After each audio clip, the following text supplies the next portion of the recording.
Welcome back to it's Saturday, and you know what that means. Saturday Smack Talk, episode 2. We skipped last week because, well, life got in the way. Josh had to work.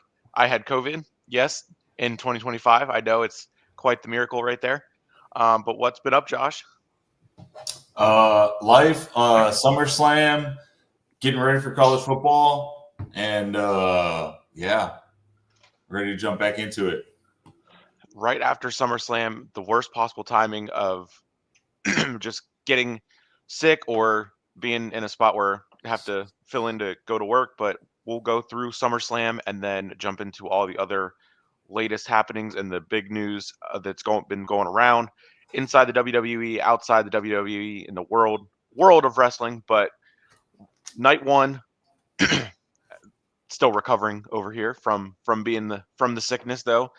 Night one at SummerSlam, we had, and yes, I lost the paper um, where we wrote down our picks, but for the most part, we pretty much agreed on everything. And there were a couple of ones that we didn't agree on, but it went the other way. But overall, I had four correct, and Josh, you had 2 correct with Yeah, the big ones being um, the cash in for the World Heavyweight Championship, Punk beating Gunther with a Rollins cash in, and then Gunther retaining and with a Rollins cash in. The tag match with Drew McIntyre and Logan Paul, we both got that one wrong. Jade Cargill and Tiffy, we both got that one wrong. Sami Zayn, I picked him. You picked Cross. We were opposite on that one. Now we of course know Cross has been in the headlines as of late with the news on that, which we'll get into. And then the women's tag titles, we both got that one wrong. We did both get Roman Reigns and Jey Uso, OT Yeet beating the Braun Brawns. We got that right. one right. And then Sunday, night 2, I can't for the life of me remember which way we went. I picked Naomi. I think you picked Io or Rhea. We went opposite on Rhea. this one. We had the Wyatt Six retaining on the TLC match, Becky retaining, Solo retaining, Dom retaining, and then I had Cody with a heel turn. I believe you had Cody just Yep. winning. So all the any math wizards that watch this back later, do We that did math. both have a heel turn actually, so because they really worked us up on Friday into thinking that or Monday or Friday into thinking Cody was about to turn heel, be a bad guy, and of course the ultimate babyface is still the ultimate babyface as of now. It turned into a torch passing of the torch over SummerSlam weekend, which I had said it could either go that way or could go the way with Cody actually turning. But of course, why would they? When we want that from Cody, they don't do that. But right. Hopefully, as of now, he is our champion, unfortunately, and we very well could see him defend the title against Drew at Clash in Paris. Although right now, there are only 2 matches, hopefully 3. The third one gets added soon. The one that we knew about is off, Naomi versus Stephanie Vaquer. But Logan Paul, John Cena, and then the Fatal 4-Way, LA Knight, CM Punk, Jey Uso, and Seth Rollins. What are your thoughts on the 2 matches that we have and the third potential with a little asterisk beside it, pending with what happened to Naomi, of course? Let's see. Well, the first one is John Cena versus Logan Paul. Yep. I think Paul's going to go over, but I don't think they're going to have Cena lose to a YouTuber, right? Because that's what they've been, calling him. You're just a YouTuber that wrestles, So I think he's going to be putting over Paul, but I think ultimately Cena's going to end up with the win. He's only got 11 appearances now, so that'll be 10 after that. I don't see them having him lose to Logan Paul in his last 10 or 11, showings or whatnot. So Yeah. And then he is advertised for SmackDown on the 22nd in Ireland, and then Clash at Paris, and then I don't see SmackDown in Lyon, France on the 29th. Clash in Paris is the 31st. So 1, 2, 3. That's 3 right there. We put him at 8 appearances left. And then September 12th, Brock Lesnar is scheduled for SmackDown in Virginia. Monday, the 15th, September 15th, Cena is on Raw. Brock is on SmackDown again that following week. And these are directly from WWE.com under the tickets section, where you can see all the designated superstars. I think I thought they might do that one at Crown Jewel in Australia, but it looks like, and these just the news and headlines floating around, but they could be doing an unnamed pay-per-view on September 20th in Indianapolis, which is why Cena and Lesnar are both advertised for those couple of weeks there. I guess Brock Lesnar coming back at SummerSlam. We completely missed over that. What were your immediate thoughts whenever you heard Brock's music? Oh man, shock and awe, right? But super excited to get a Lesnar Cena feud again, right? Because that was, I think, one of his first big feuds in WWE was him and Brock Lesnar, and it was so good. It was back when he was the Doctor of Thugonomics, right? And he was rapping. And he had the Master Lock chain, and he was really into that Doctor of Thugonomics character, which, let's not forget, saved his career, right? Because he was about to get fired before they found out he could rap. And so very, very nostalgic for me hearing Brock's music come back. And then, so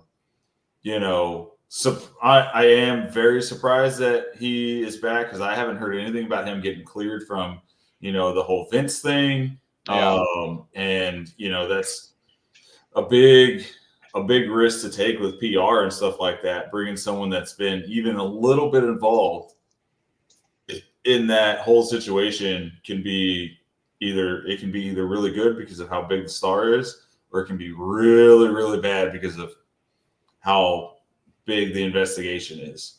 So I was a little surprised, but still super stoked that we're going to get a Lesnar Cena feud again. Now, if we can just figure out a way to get an Edge Cena feud, that would be prime. Well, to your point, like you said, not knowing if he was cleared, he was cleared from WWE legal about a month before SummerSlam. Okay. So I don't think they would have given a thought to bring him back unless and until he was actually cleared by them and their team. So he was cleared by their team. And then Triple H, he had said before in a press conference when they were actually doing the press conferences the normal way, that Brock is one of those guys that can do whatever he wants, and anytime he wants to come back, we're waiting on him to tell us, hey, I want to come back. And Paul Heyman did say and talk about this on the Ariel Helwani show, that a new deal did come with Brock returning. So we're not gonna, this isn't the last of the beast that we're gonna see with WrestleMania or SummerSlam next year being in Minnesota, and probably eventually down the line a WrestleMania being in Minnesota. A lot of circling around Gunther and Lesnar for his final match at WrestleMania Minnesota, and being 43 or 44. And also we know that, I know they went back to Vegas so they can switch at the drop of a dime, but Indianapolis is guaranteed a WrestleMania, and Minnesota is also guaranteed a WrestleMania. So within the next couple of years, one of those two cities is where we're going to see Brock throw down with unfortunately with Gunther, but it is what it is on that one. I think it'll still be a good match, though. I mean, Gunther's an all-world talent. Brock Lesnar is a legend in WWE, right? And he's still big and strong and good enough to put on a good match. So, but yeah, ultimately, super looking forward to Lesnar versus Cena again. Just very nostalgic for me, growing up watching that feud, and yeah, it's never disappointed. I'll put it that way. Yeah. So another one. I know you said the this nostalgia effect hit. Well, outside of WWE over in AEW, thanks to my beautiful wife, I occasionally watch it and occasionally pay attention to it. Sometimes I definitely watch Outer Banks or another show while it's on Wednesdays. But Edge and Cope and Christian are tag teaming together at AEW's next pay-per-view, Forbidden Door. I did So see they are something back. about that in the headline. So They are back. Yeah, it's very nostalgic. Edge and Christian, sorry, Cope and Christian.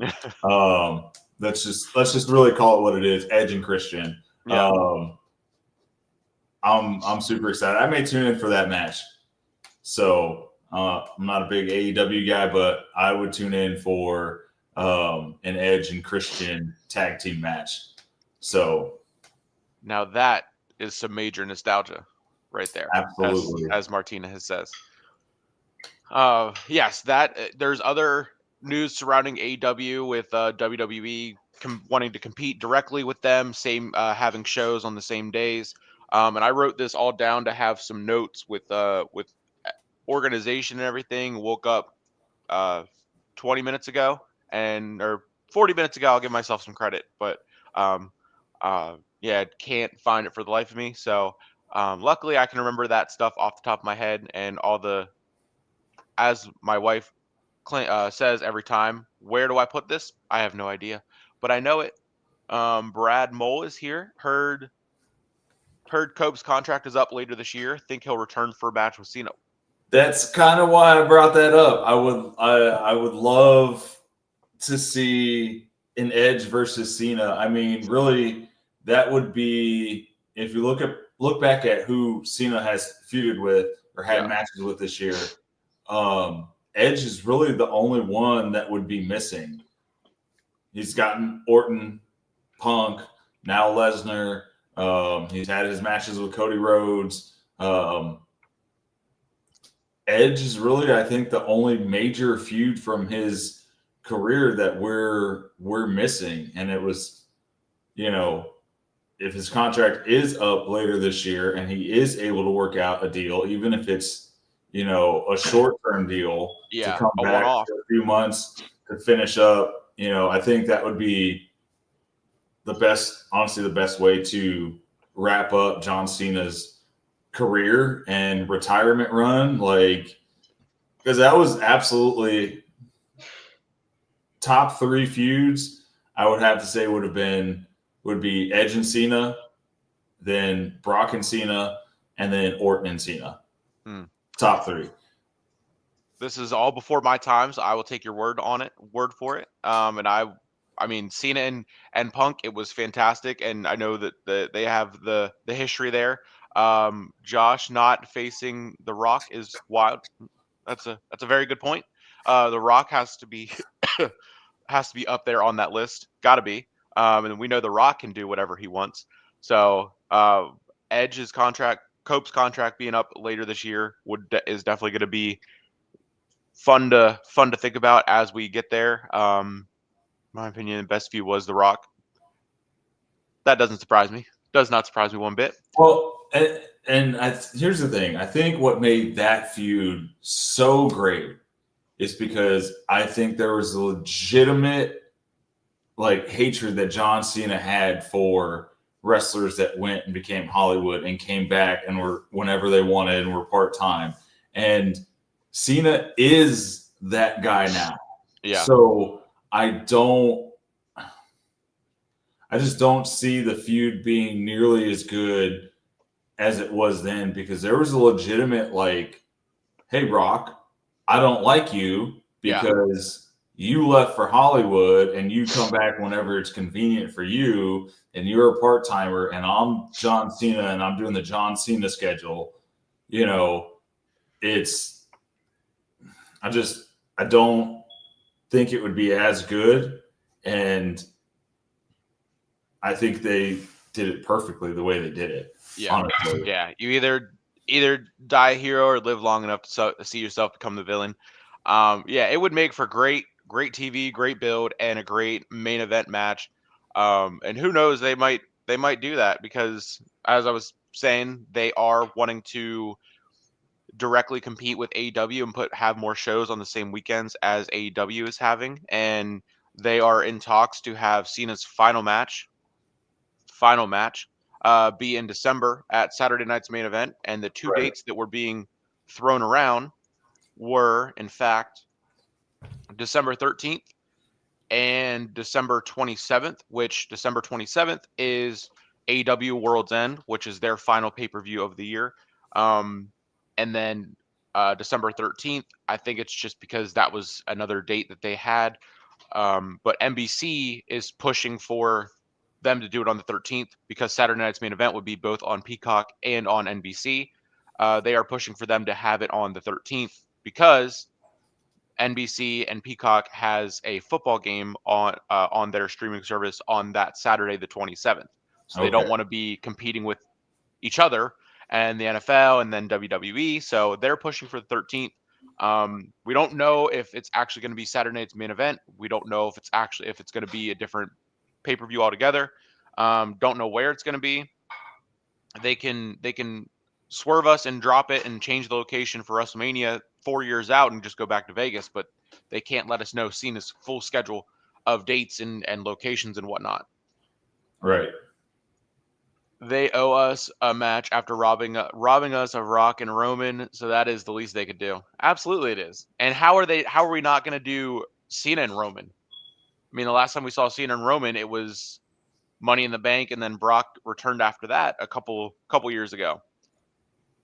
I mean, the possibilities are endless, and they only have like we said 11-ish dates, and they're winding down. So they're really stretching out this Brock feud and throwing a Logan feud in there.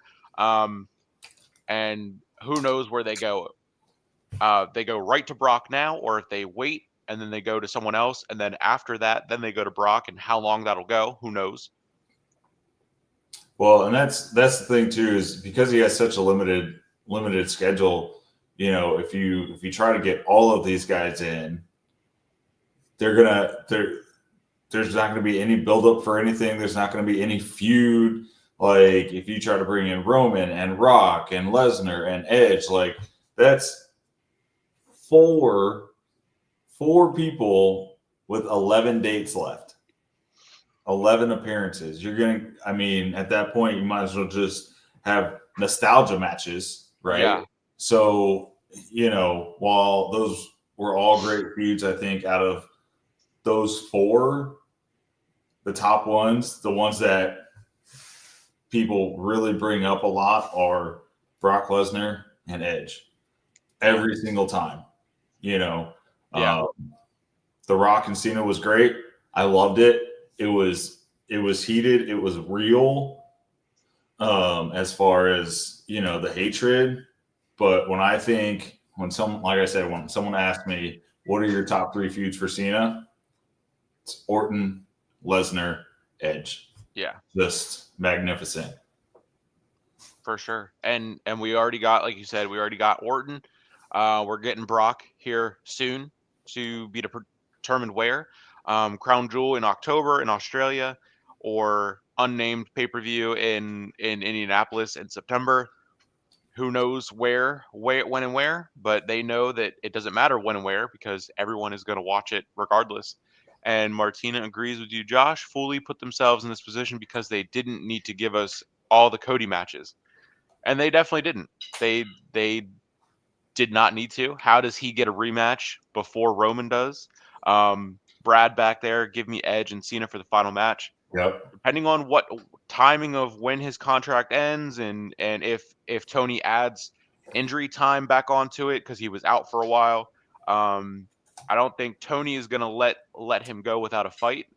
Solely if and when his contract is up, I don't think Tony's going to just let him go. He's going to try to do everything he can to keep him in AEW just so he can't go back and have the final match with Cena there. Other Clash in Paris matches, though, Logan and Cena and that is the main poster for, at least on WWE.com under the tickets.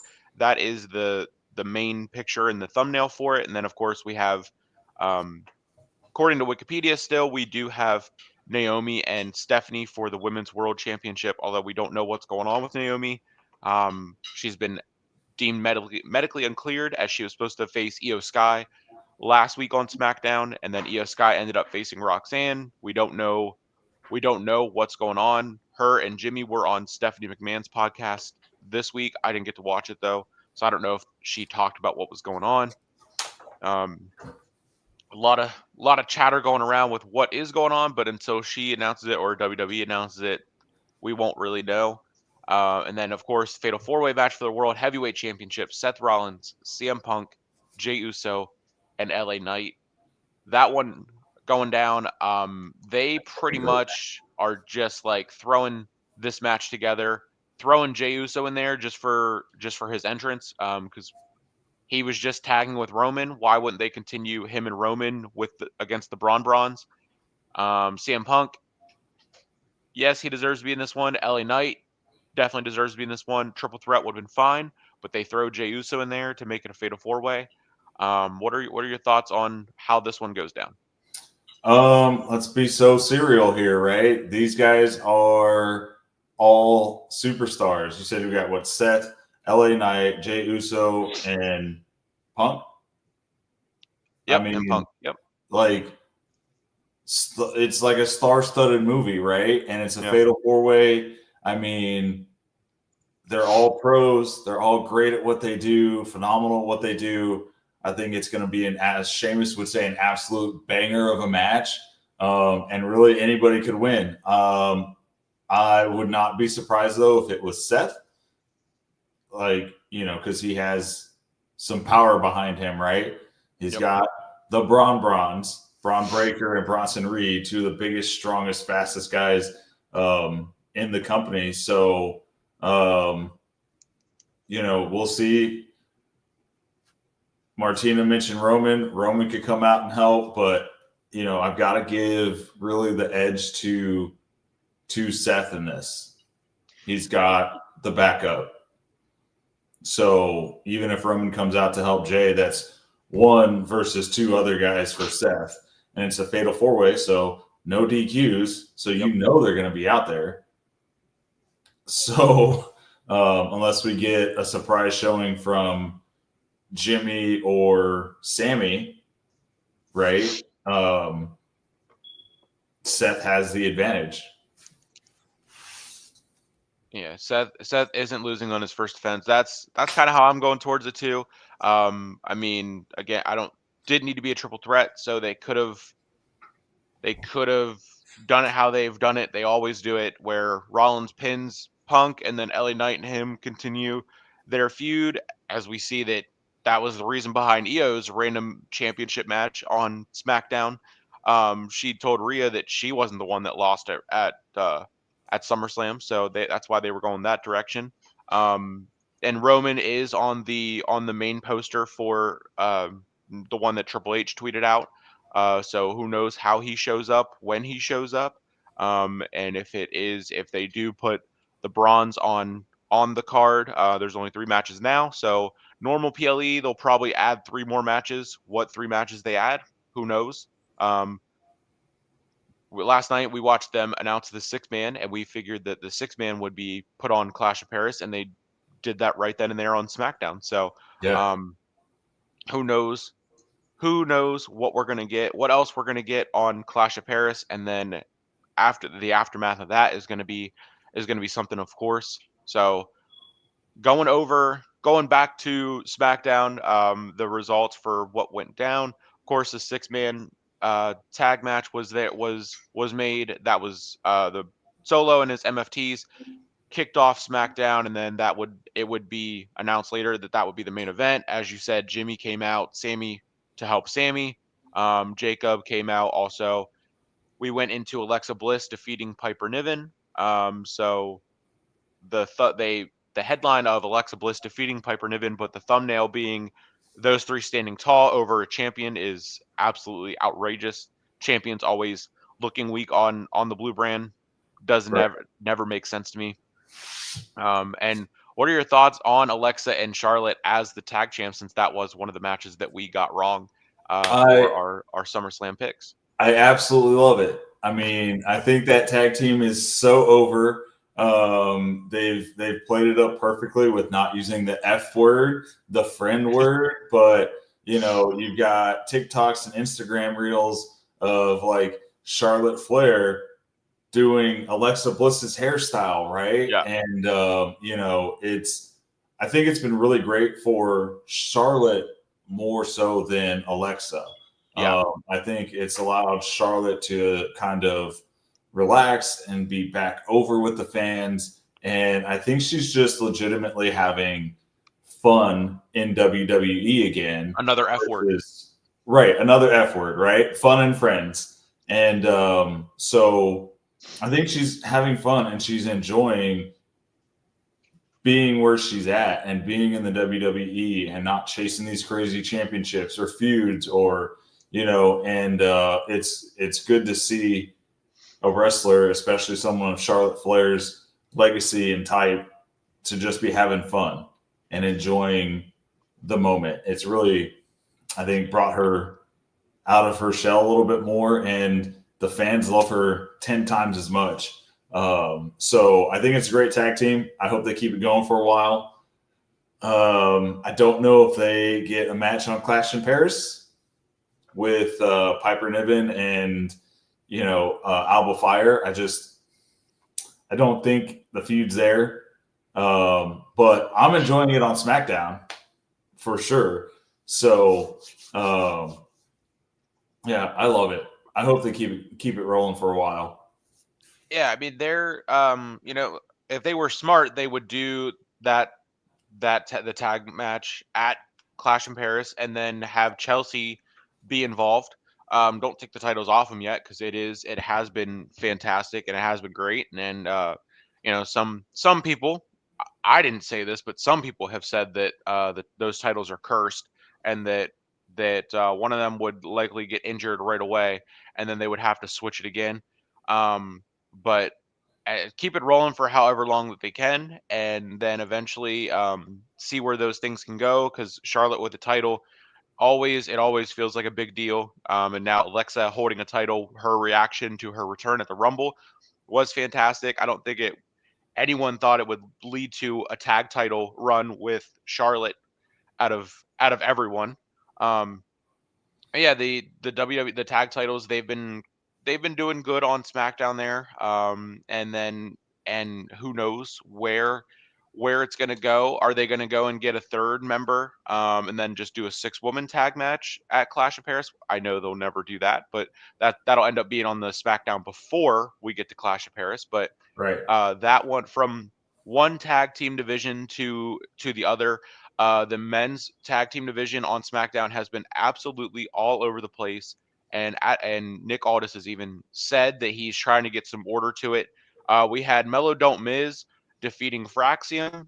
They're back as a tag team after Miz went off, and they seemingly broke up and then came back, and whatever, they get a win.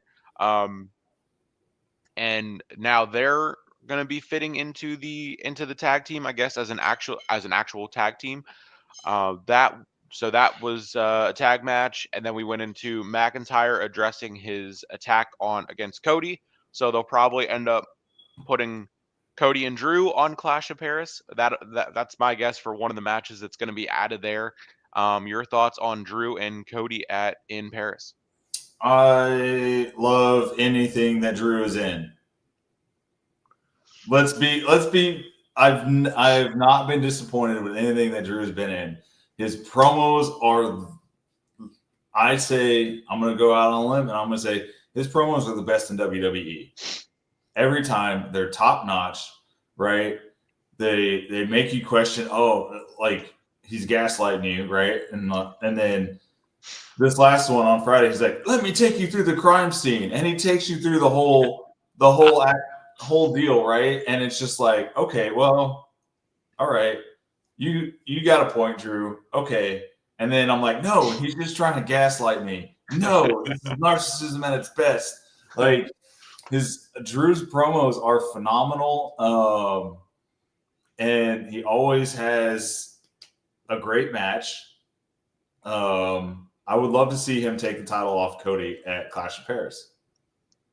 That would be phenomenal. I could get behind that, and I would be a Drew fan if that went down. But we know that's not going to go down. We know that Cody's going to retain, and we know that McIntyre is going to beat the brakes off him for a good portion of the match, and then Cody's all of a sudden going to come back, and he's going to win. And I mean, for what you were saying, I fell asleep last night, so I missed SmackDown. Just going over the highlights here on the website there.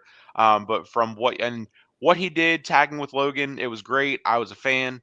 And from what you explaining for his promo there, I'm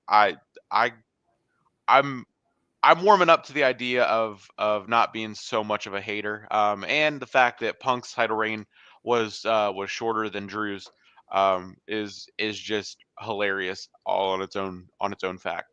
Right. New blood isn't losing on his first defense, but Drew deserves the win. He definitely does.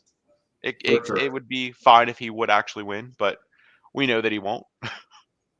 Right. Yeah. No. But it's. I've always liked the Cody and Drew feuds, though.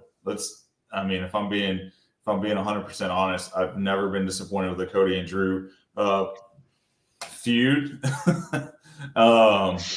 But you know, like I said, Drew just makes it seem so real, especially with his promos. Like when they had that backstage confrontation with Triple H about quitting, I was like, okay. So, and then he shows up with Punk on his shoulders, like beat to a bloody pulp. Like, I'm like, oh, okay. He did Chicago. In Chicago. Like, I mean, he's a bad guy, but he's a narcissistic bad guy that'll gaslight you into thinking that he's really the good guy, and he's so good at it. And you know, he goes above and beyond, even on social media. At work. Right. Yeah. You know, and then the one where he's like, oh, I'm stuck in Scotland. I don't know if I'll make SummerSlam or whatnot. And then here he is. Like, I mean, Drew's absolutely killing it. And I hope he gets a championship soon. So I'm still mad they never really circled back to the insulated alliance between Drew and Solo. Yeah, that was interesting. I don't know if I would like seeing Drew in any kind of extended alliance, but beyond, you know, aligning with someone for a match or a couple of matches, because I feel like it would really just take away from Drew. If we're being real about this, Drew is so good on his own that I feel like if you put him in an alliance, a long-term alliance with someone, he's going to be carrying that other person, and he doesn't need that. Remember that he beat up Punk, and it was implied that Solo had him beat up Punk. That we saw them backstage behind the backstage segments.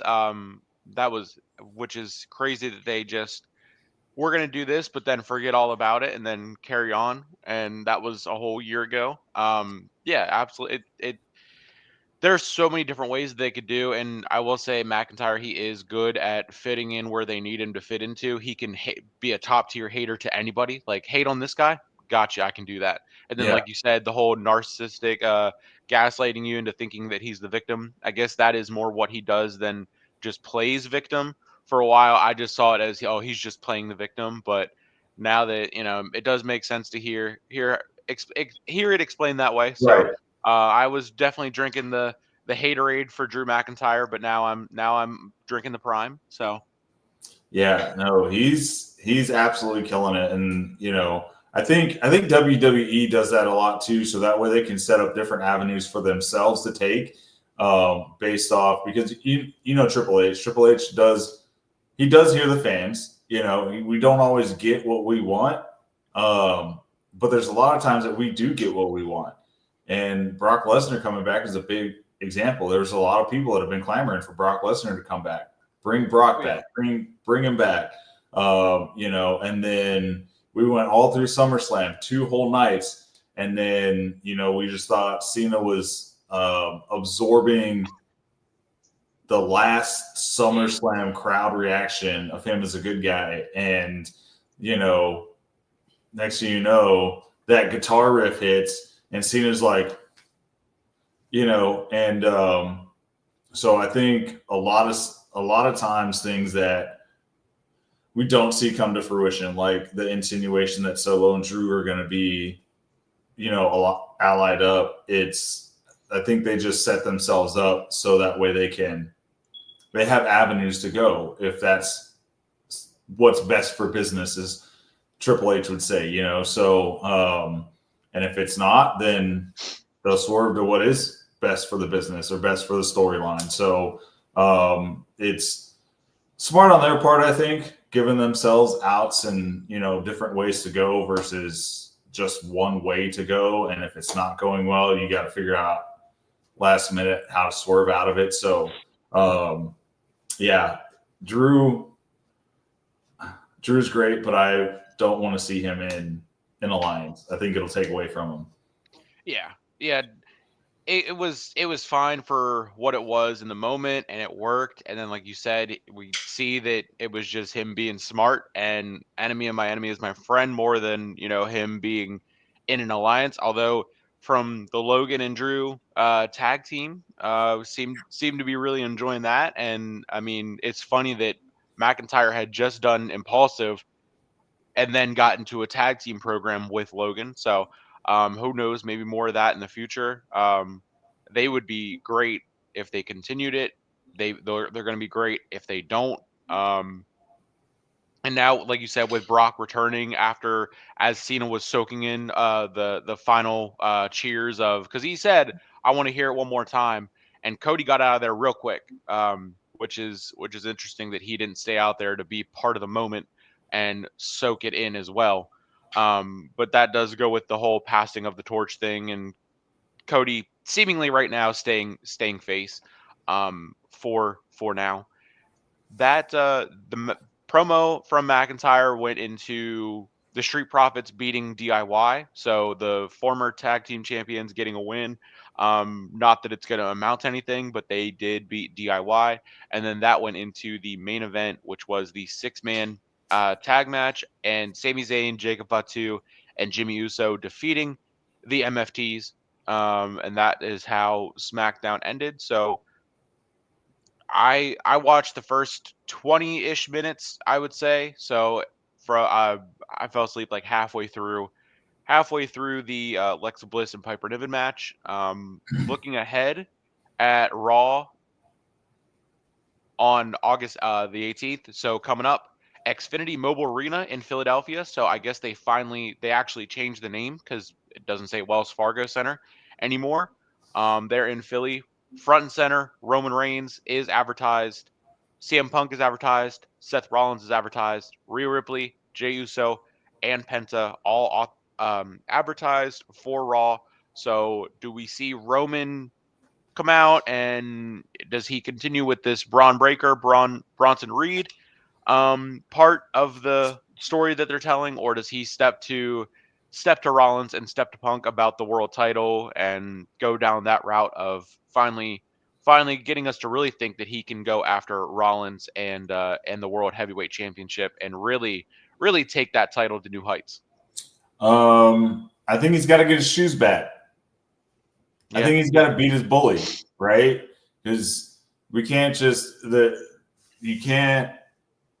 that's just not how a story works, right? Yeah. And WWE is essentially a massive multi-country storytelling machine, right? And so you've got Big Bronson Reed bullying Roman Reigns and taking his shoes like this is the 1990s. Next thing you know, if he would just throw it over the telephone wire, it'd be perfection bully-wise. But, we can't just we can't just be like, oh, he took my shoes and made me his,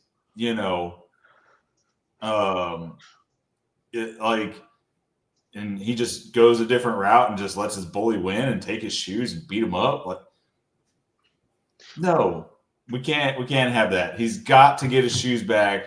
He's got to dethrone the Shulafala, the owner of the Shulafala. Okay, the tribal thief. Tribal thief. And he's got to get his shoes back. He's got to put a beating down on Bronson Reed and Braun Breaker. Like, that is first and foremost. We're talking like, this is almost like prison rules, right? Like, you don't want to be the one that's punked. Okay, Yeah. You want to be the guy that's beating the biggest guy in the cells. Okay, get your shoes back. Take out Bronson Reed. Take out Braun Breaker. That is what we need first before anything else. Go reclaim his yard. This is still his yard. He's the big dog. He's the big dog. Table. He's the OTC. He's the big dog.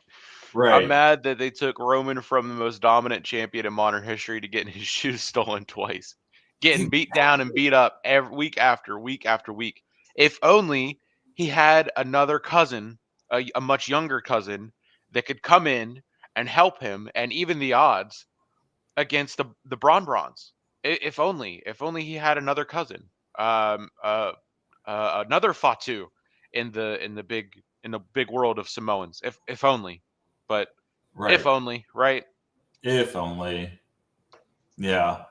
I mean, and that's another thing I've noticed too is like when Roman's out, Roman will come out and help Jay. He'll come out and help Jimmy. Mm-hmm. Like, he'll come out and help Sammy. But when Roman's getting bullied and getting his shoes taken by, the tribal thief, where's everybody else at?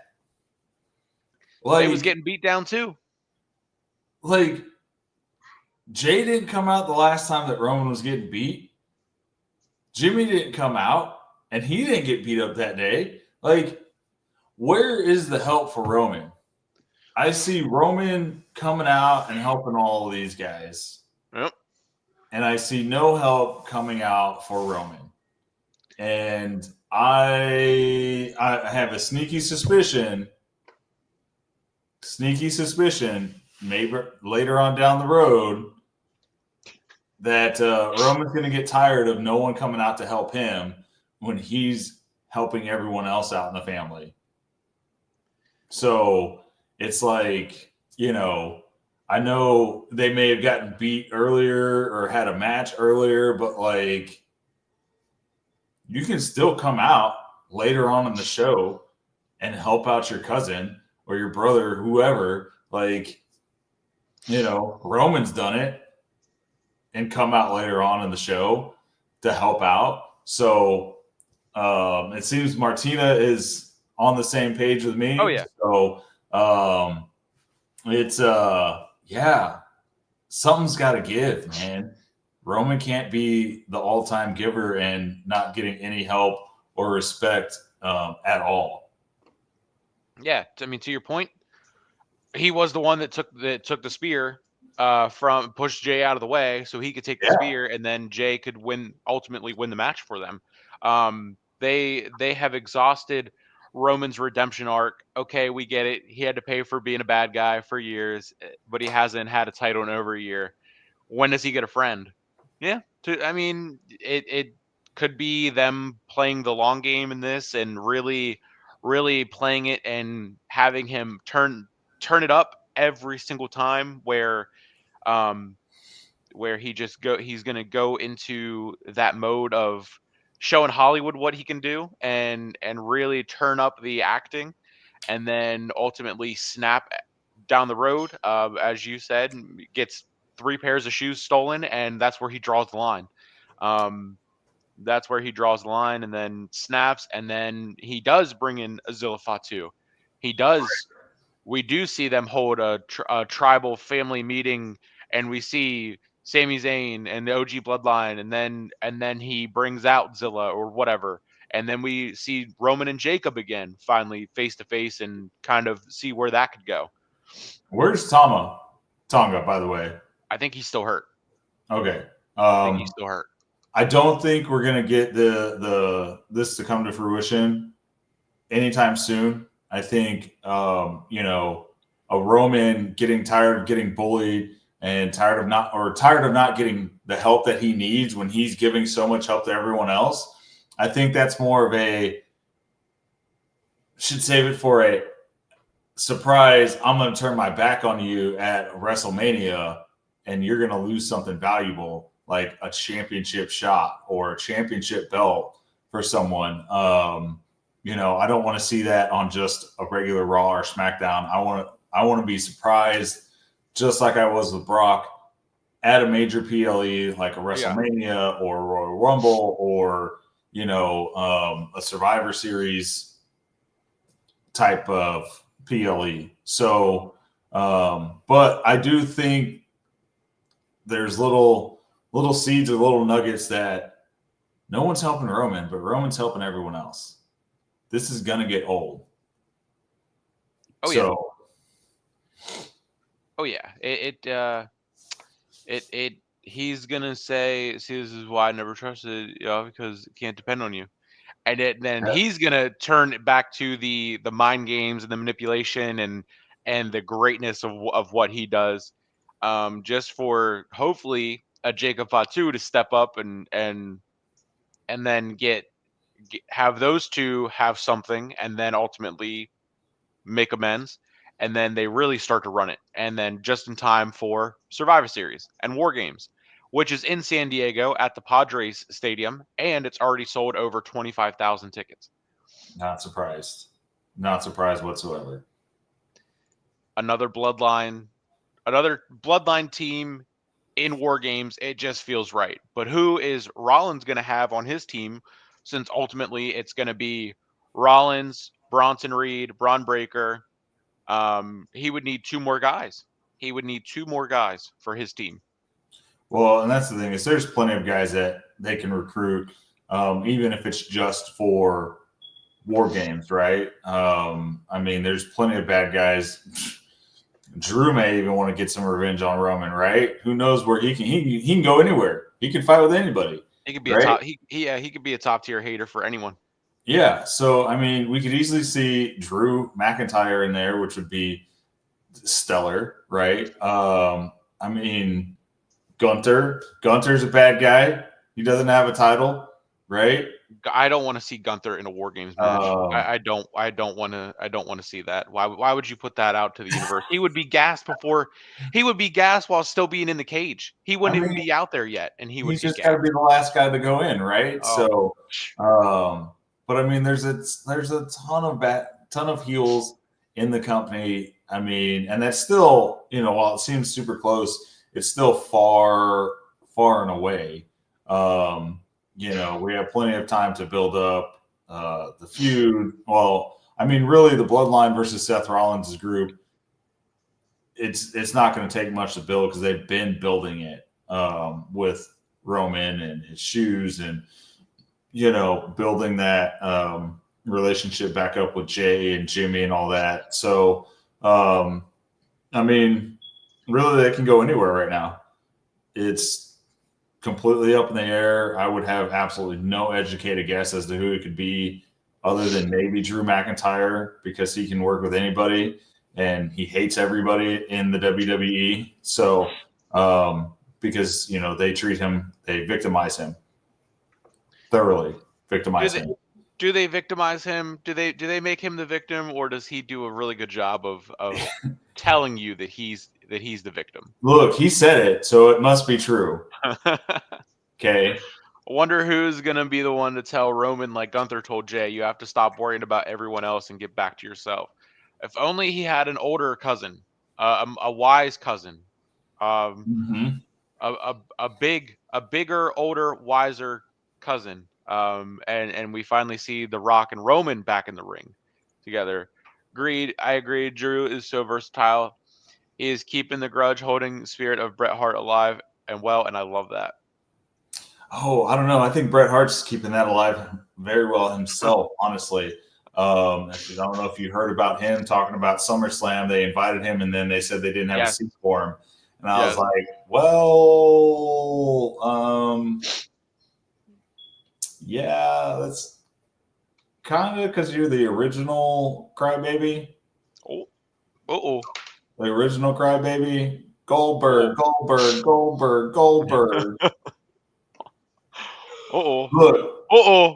Look. I'm hearing the live reaction from Martina, who's standing 10 feet away from me as you are chirping at Bret Hart.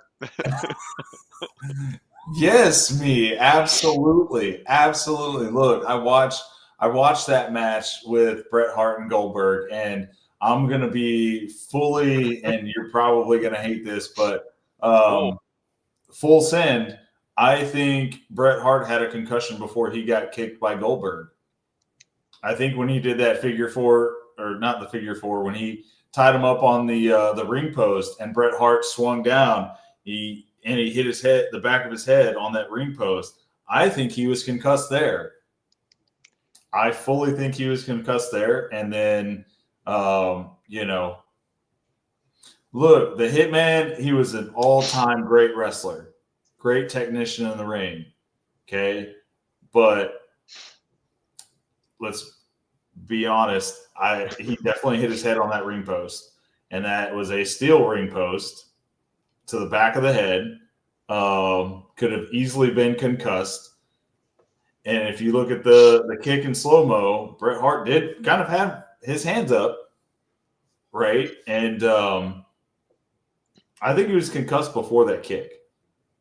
I just think because they rushed Goldberg in,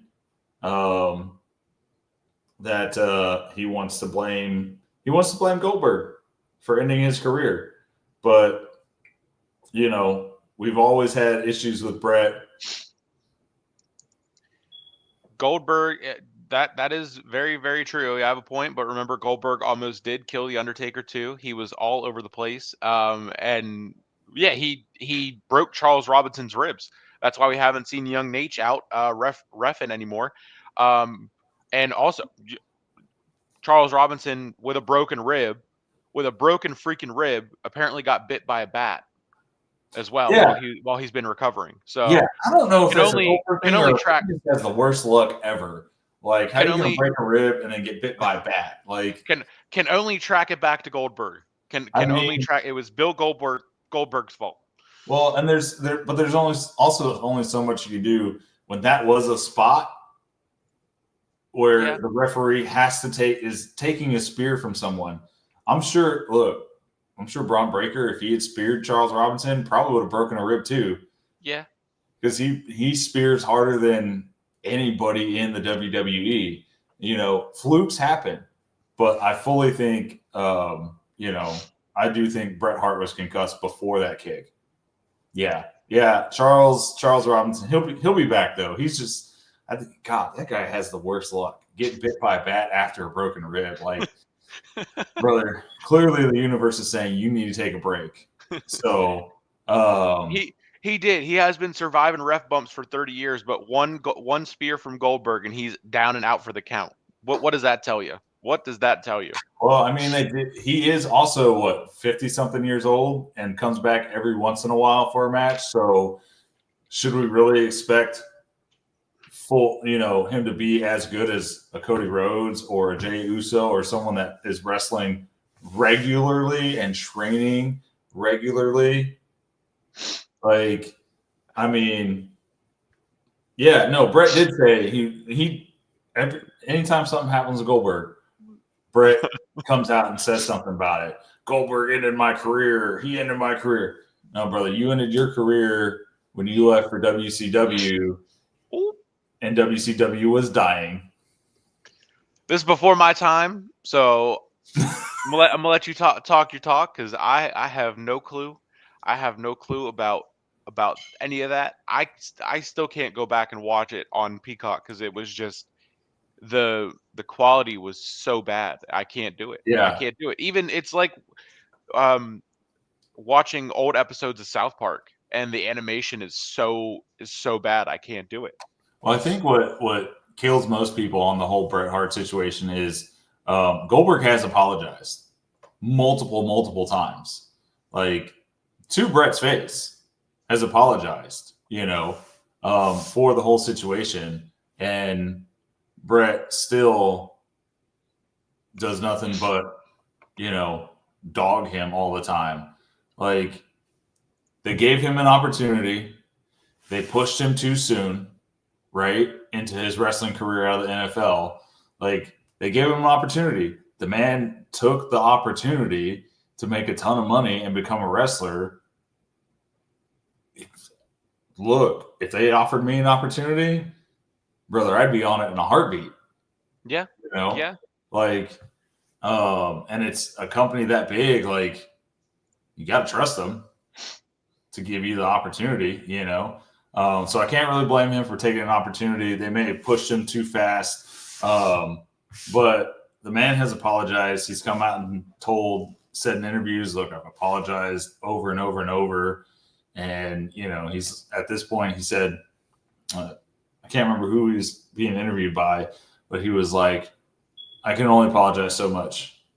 If he's not willing to, accept it, or if he just wants to keep dogging on me or whatnot, that's on him. I've done everything I can. I've reached out. I've apologized multiple times. I mean, at this point, I think that's what everyone's issue with Bret Hart is like, look, we get it. It sucks. But he did man up. He did apologize. He did reach out to you. And you're just refusing to accept the apology. And you're just talking trash about him every chance you get. Stop. Like, it's been 30 years.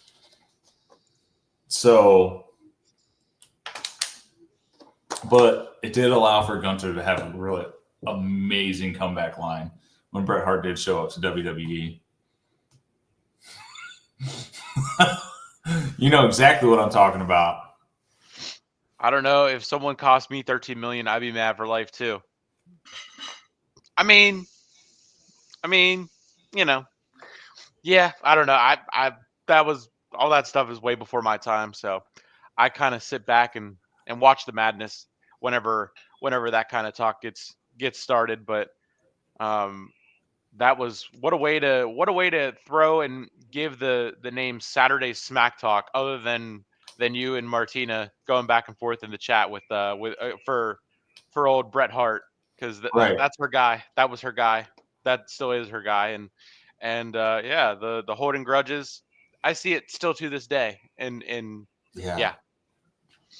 But that yeah, I mean, we pretty much reviewed SummerSlam, talked a little bit about Clash in Paris, and went over SmackDown, previewed and predicted maybe Survivor Series. Who knows where that's actually going to go. Talked about the latest news, and we're about at that hour mark. So this was a great episode 2. Do you got anything else to add? And then we will before we're out of here, and then hopefully more breaking news goes down in this over the next week, and then we can really hit the ground with episode 3 right away and get back on that consistency factor. Gonna add more into the mix because, as you said before we started, college football is starting up soon, and then the NFL is not too far long after that, and I cannot wait.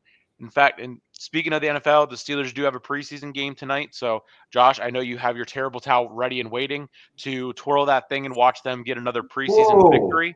No, I got my terrible towel in the trash can downstairs where it belongs. Okay. I'm just messing. I am biased because Bret was the first wrestler I ever saw on TV, so I can't hate him. No, it's all good. It totally vibes with the spirit of Saturday Smack Talk, Absolutely. I love it, even though Bret was concussed on that ring post, but Josh isn't saying that. People say that. Josh is not the one saying that. Other people say that. Just like Becky Lynch says, I'm the greatest to do this, but it's not me saying that. Sports Illustrated says it. Other people say it. Right. Yeah. No, it was a great episode. Like you said, NFL's coming up. College football is coming up. Can't wait. I'm so excited, especially for week 1, Texas versus Ohio State at the shoe, number 1 versus number 2. First time Texas has ever been ranked number 1 in the pre-AP poll. And also, I believe, in the coaches poll as well. So, that's going to be a massive game to kick off the season. Timeout. Penn State's number 2. So that's 1 versus 3. Just throwing that out there. Penn State is number 2. Oh yeah, I guess so. But technically, I don't know how they got up there. But yeah, that terrible towel is in the trash. It should not be. Along with anything related to Philadelphia too. So now that part, I don't disagree with on the Eagles part. Philly sucks. We can agree on that, but no, the terrible towel should never be in the trash. Should never be in the trash. It should be ready and waiting to celebrate a winning season, but no playoff wins. I mean, our Super Bowl cases are looking the same, so pretty dusty. So have your fun with the second round exit again. I'll keep my winning season record and a first round exit. I need to see. Do we play you guys this year? Because I would really love to continue beating you guys again. Because I think the last time we played, it was last year. It was in October. I know this because it was Sunday night, and I was down here in North Carolina visiting. That was the first time that I visited down here, and I was hoping to be back in time to be able to watch that game, and that was the game that was like delayed for like 3 hours because of the weather and the rain. Yeah, and then they ended up losing. Yes. Yeah, 20-17, and I think we beat the Steelers the last time we played in Pittsburgh too. Last year was in Pittsburgh. Well, the year before that was in Pittsburgh, or not the year before that, the time before that when we had Zeke and Dak in their rookie year. So I'll go ahead and just keep these bragging rights. Back in 2021, the Steelers beat that was preseason. That was in the Hall of Fame game, so that does not count for anything. Yeah. Here we go.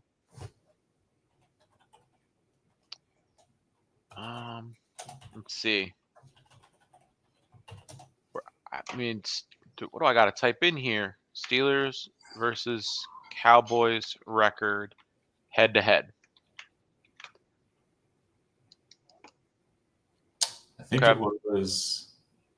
So overall, the Cowboys do lead the Steelers and have a 17 game to 16 game record. So you've won one more game against us head to head, but the Steelers do have a 2-1 advantage in the playoffs, and we do have 2 Super Bowls over the Cowboys. So just putting that out there. But in their last 5 matchups since 2004, the Steelers do have a 3-2 advantage, with all 5 games being decided by 7 points or less, which that's crazy. So I think, because this last one was 20-17, and the one before that was in Pittsburgh. That was when Zeke ran straight up the middle for that game-winning touchdown. Zeke and Dak's rookie year. So I think that was the last time we played before last year. So, I'll take the updated resume of us having the last 2 wins, both of them in Pittsburgh. So, but and we got 2020. That was that in November of 2020. That was in Dallas. That one was in Dallas, and the Steelers won 24-19. And then 2016, like you said, 35-30. That was in Pittsburgh. The one before that in 2012 was also that was in Dallas. So it goes back and forth. It goes back and forth. That's one of those great rivalries that we don't get to see. We don't get to see nearly enough, but I can't say I'm not surprised that they're less than a 1 score possession. Yeah. Those are always great games. great dynasties, great franchises. You know, we'll see. We'll see what George Pickens does. Thank you for that, by the way. Have fun. Have fun with it. Have fun with it. I have fun. Have Look, fun. Dallas is going to have a scary offense. I don't know how anybody's going to stop.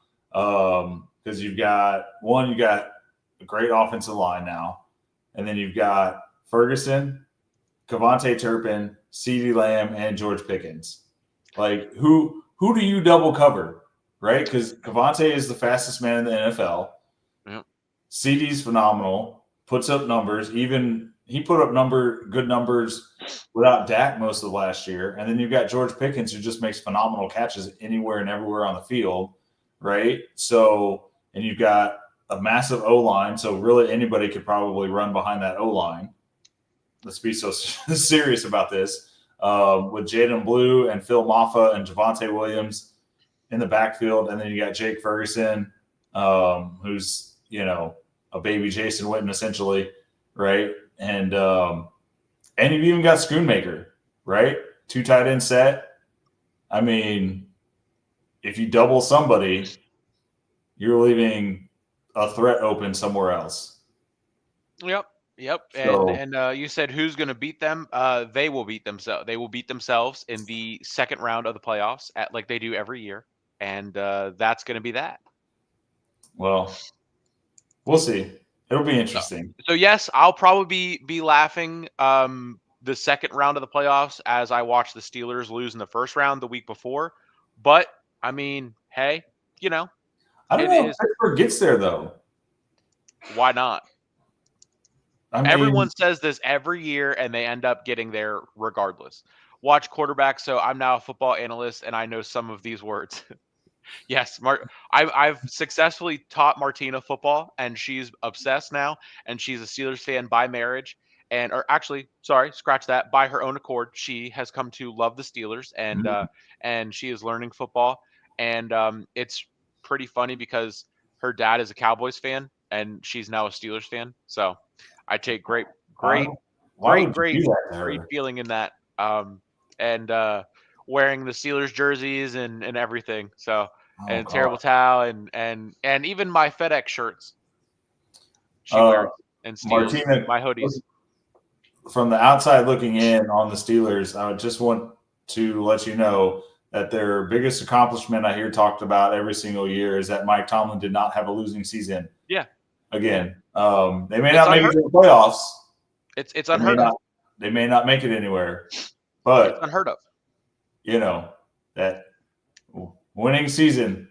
Yeah, it's a great record, and it's something that Pittsburgh can hold near and dear to their heart, since the Penguins, their consecutive streak of making the playoffs has been snapped the last 3 years, and the Penguins are owed a playoff appearance and win. Just like the Steelers are. Hopefully this is the year.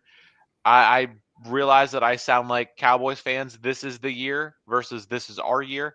Yes, you're joining the dark side. Yeah, I love it. That's what it feels like being a Steelers fan as of late. But you know, I'm ready to get hurt again, and it's almost that time, and I can't wait. And we have a better schedule this year. We don't have an absolute gauntlet of a schedule in the back half, but we do have some pretty tough teams throughout. So I'm excited and I can't wait. And we're just going to have to see. Yeah, it could be worse. You could be starting off at Philly season opener. Could be worse, and I could be a Cowboys fan. I could be a Browns fan. So, wow. I don't know. I don't see Aaron Rodgers. I see Aaron Rodgers either getting hurt 5 plays in or just not playing well. That's my prediction for the Steelers. I think I would have loved Mike Tomlin and Aaron Rodgers a few years ago, but Mike Tomlin and wheelchair Rodgers. Wheelchair Rodgers is crazy. I don't see it going very well. I think he's turning into a ayahuasca Brett Favre. Hey, now we also watched the Aaron Rodgers documentary, The Enigma, and it was really good. It was really good, and that's just how he does. That's how he does his stuff. And people want to say what they want to say. That's fine. Kind of sums up being in Pittsburgh, regardless of who it is. But I mean, even the 5 plays, that's kind of crazy. You're giving him one more play than he had at the for the Jets in his Yes. debut for the Jets. Gotcha. Okay. Yeah, Okay. absolutely. Either one more play than he had at the Jets and he's going to get hurt, or he's just not going to play well because he's not the Aaron Rodgers of before. Like I said, Mike Tomlin with Aaron Rodgers a few years ago, like absolutely, that would have been phenomenal. But then you also lost George Pickens. You have DK Metcalf, but you know teams know who to double cover. DK Metcalf. Well, we also have Darnell Washington, who's a monster, and Aaron Rodgers seems to actually like to throw the ball in the middle of the field. So, who else is he going to throw to? Darnell Washington. We have Pat Fryermuth. Our tight end room looks phenomenal. And we have Calvin Austin, who's super quick and works his butt off. And then we have Roman Wilson, who's finally healthy-ish, I think. So we're gonna be just fine. We're gonna be just fine. And even if something happens to Rodgers, we have Mason Rudolph, and in Rudolph we trust. Rudolph can lead us to the promised land like he did 2 years ago. Honestly, he should probably be the guy. But we went and got Rodgers, and it's gonna be his swan song. So what better way to see Rodgers go off than to win a Super Bowl with the team that he beat a couple, all those years ago, and bring it full circle, and finally bring Lombardi back to Pittsburgh, and finally get TJ what he rightfully deserves. Speaking of TJ, what's up with Minka? Are you going to pay the man? Are you going to Oh pay the no, man, or are you going to let him walk? he's 1,000% gonna get paid. Jerry likes the headlines though, right? Apparently so. There's a reason that the Cowboys are valued at $12.8 billion and are the most highest valued franchise, not just in the NFL, but in the world. This is true. Even over the European soccer teams, which is really saying something, because we know how much money they make just over in Europe. And no, it's all 1,000% for headlines. 1,000%. Yes, wheelchair Rodgers. I love it. So he's going to get paid. And here's the thing. The leverage is all in Jerry, okay, and the Cowboys. He's under contract, right? So he's not going anywhere unless Jerry trades him, and Jerry's not going to trade him. And then after that, if his contract ends and they haven't negotiated anything, he can franchise him for 2 years. Yeah. So really, Micah doesn't have the leverage that like Myles Garrett may have had with the Browns, where he can be like, oh, I want to be traded. And then they cave and they're like, oh, we'll pay you whatever you want, and because they're desperate to hold on to any good player in Cleveland. And so really he's going to get paid. I think Jerry just wants the headlines right now, and he's got them. He's on they're talking about Jerry and Micah and the Cowboys, every single sports show, like this is true. But in reality, if you look at it, Jerry and the Cowboys hold all the leverage. He can request to be traded all he wants, but ultimately it's a business. He's getting paid, I think, like $20 million, right? Because he was a first-round draft pick. So It's not like he's making cheap money. But I don't know. It could be – I don't know what their salary caps look like next year, but maybe he's working something out where he has more money next year and can pay him more at the end of his contract. But like I said, Dallas holds all the cards, 1,000%. Or he's going to sign him the day before the season starts, like he did with CeeDee Lamb and Dak Prescott. It's what the Steelers usually do. So I think that seems to be what the Steelers are waiting to do with Cam. So Right. it'll work out how it works out. And as we get closer to football, this can be more of the topics here at Saturday Smack Talk. But this was another banger of an episode. I'd like to add that I asked Nick who the most valued team was. I guess the Cowboys, because they are America's team, and I was right. That's right. They are America's team. Martina, you hit the nail on the head. They are America's team. They will always be America's team. Only because the Steelers said no. Just throwing that out there. No. They said we just want winning seasons, not Super Bowls, in America's team's nickname. We have the same amount of Super Bowls as the Cowboys do. Just saying. Yeah. But we beat you guys for one. So there's 4-1. We beat you 4-2. Just throwing that out there. So, yes, the Cowboys are America's team. They are the highest valued. They've been the highest valued for ever, it seems like. So, yeah. But Jerry's a businessman. And he knows what brings in the money, what brings in the headlines. I think really I think we'll get a Super Bowl when he's dead, when he's gone.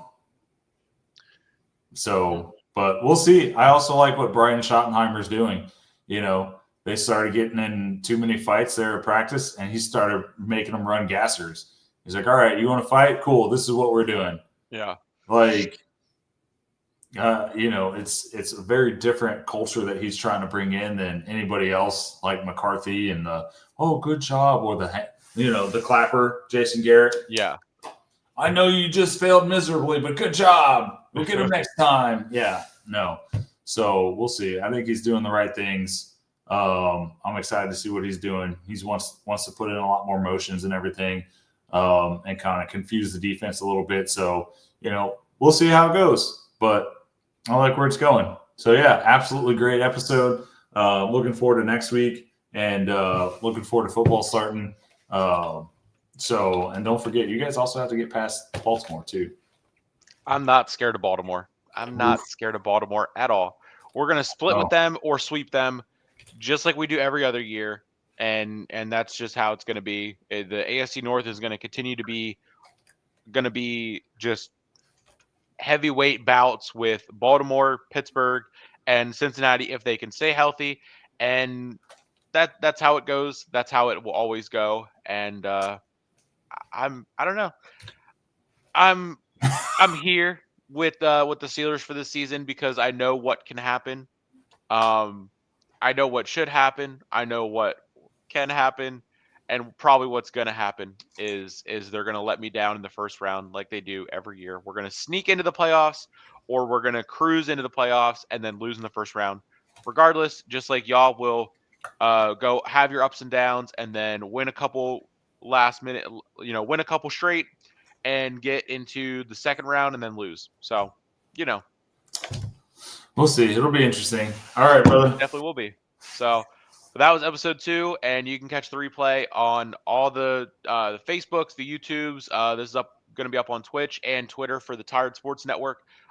This is Saturday Smack Talk, presented by the Tired Sports Network.